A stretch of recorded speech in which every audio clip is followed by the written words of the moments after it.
some concern that it is going to level off in 2012 and may drop by as much as $3 million to $3.5 million in 2013. In light of those projections, do you believe the administration and City Council has made good, fair, or poor spending decisions this year? Thank you. The question, I believe, was the impact that we were going to have on the reduction in revenue for 2011 or 2012 and 13. Is that correct? I can hardly hear you. I'm sorry. You've projected that there may be as much as a $3 million to $3.5 million loss of revenue in 2013. And the question then is, do you believe the administration and City Council has made good, fair, or poor spending decisions this year in light of those projections? Okay, thank you. I was involved in making those decisions, so I think they were good. But the reality is we have suffered a declining revenue over the recession that took us from a high of a $58 million budget to a low of a $48 million budget. And we had to make very difficult decisions during that period of time.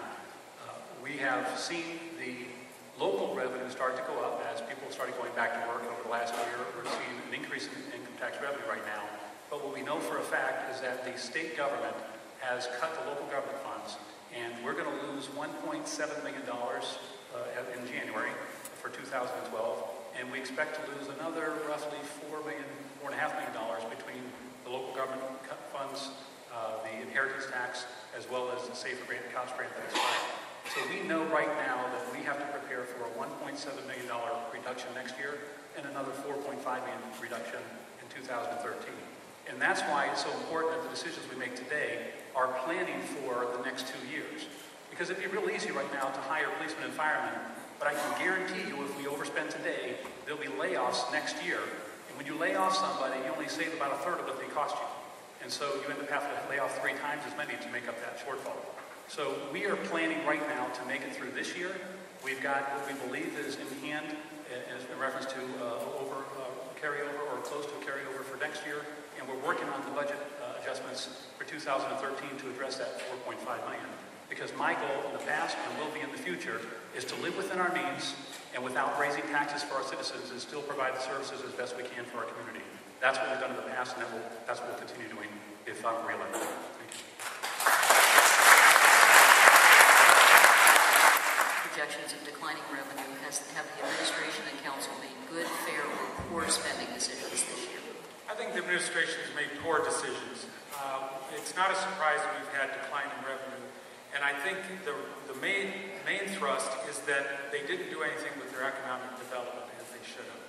They waited until the third or fourth year to try to bring any jobs in, and they have not looked ahead. Back 4 years ago, they should have been looking ahead, knowing that we may have some problems like this, understanding that there could be some downturns that they needed to be taken care of.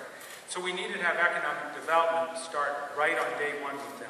They needed to have somebody in there that knew what they were doing, was a seasoned professional, who was organized. On top of everything else, we lost $481,000 in federal funding because they missed a deadline. That's money we could have used. We could have used it to work on our neighborhoods, we could have used it to work on infrastructure, but instead we lost that money because the administration couldn't get itself together. So I think part of it is the economic development. The major part is economic development. We need to have a good economic development team, and I don't think we have that right now. Thank you. Mr. Miller, the question is, in light of projections of declining revenue for the city, do you believe that the administration and council have made good, fair, or poor spending decisions this year? I believe that they made poor decisions, and the reason I say that is that if you notice what happened this year, the city, I believe, laid off at least 18 firemen, furloughed asked a number of city employees to go on furlough. And as a result of that, the police department had the opportunity, not only they went on furlough, but they sent their officers out to gain revenue by doing traffic enforcement on the highways. As a result of that, the city made it through.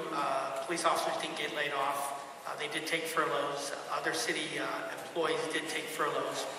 But unfortunately, within that same year, or close to that same year, the mayor, since it was an election year, did go ahead and give raises to all 4 unions, both ASME, police, and the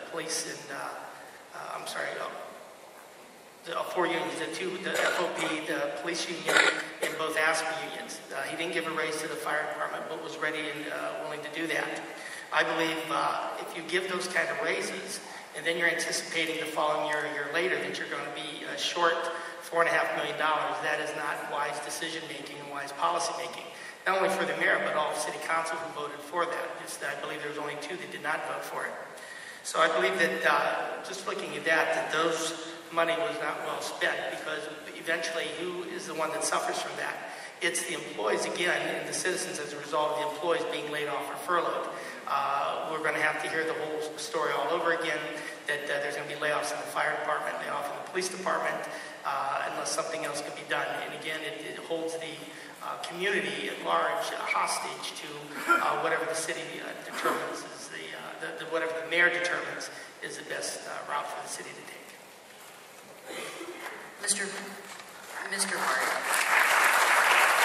the question is, given projections of declining revenue in the city, do you believe that City Council and the administration have made good, fair, or poor spending decisions this year? I feel they've made poor, or fair, I'll say, spending decisions.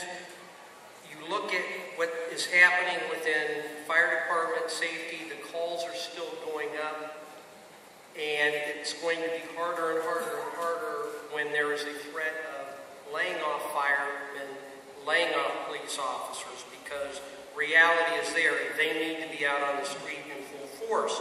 And there are going to be many tough decisions made, and whether or not that involves laying off or having employees go to 4-day work weeks, we still have to provide service to the residents and do that without costing having tax increases. We just can't afford it now. The residents in Canton cannot afford it.